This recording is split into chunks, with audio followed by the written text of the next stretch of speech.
Who'd have thought a bald, fat ginger would save his own life by learning to surf at 51? Just 18 months ago, Tony Pearce didn't have any hopes for his future. I was resigned to the fact that I was going to die doing what I was doing. Heavily in addiction, I was homeless, I'd lost everything and I'd lost everyone in my life. Eventually, he found his way to the Veteran Surf Project. You can talk if you want to talk, you don't have to, but everyone gets it. Everyone gets where you're at. The group's founder, Rusty Moran, is a former professional big wave surfer.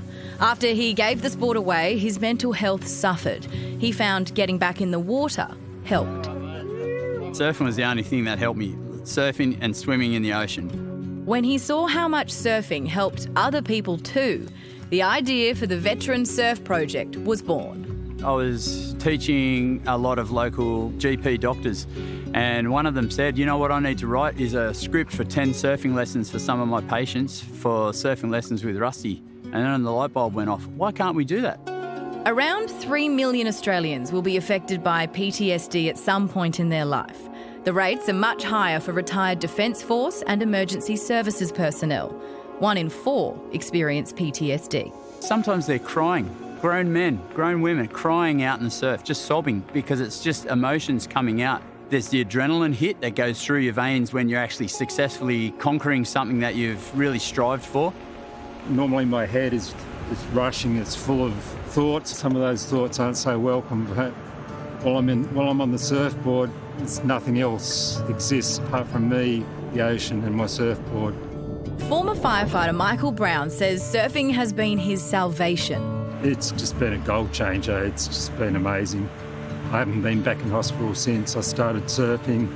I'm getting out of the house, meeting people, and I'm not out of the woods by any means, but I'm starting to get a life back. For Brian Gardner, stepping onto a surfboard for the first time last year, aged 60, has given him a new sense of connection. Being in the army, you're with a group of people who've got a common cause, and it's like a family. And when you leave, you've lost your family, you've lost your tribe. But when you get into a group like this, you've found the tribe again. And that's why I went and got a tattoo. 6 heartbeats in, whatever feels comfortable for you. Rusty Moran is so convinced of the benefits of surf therapy that he's made it the subject of his PhD. He says the stats support his enthusiasm. When I read the results for the first time, I cried. I just thought, wow, the numbers tell the same story to what I actually saw in person. It was a beautiful moment. I get here over Saturday and sometimes stay in the water for 6 hours. I can't get out. You can't finish on a good wave because you want another good wave. You can't finish on a bad wave. When I can't lift my arms, that's usually when I get out.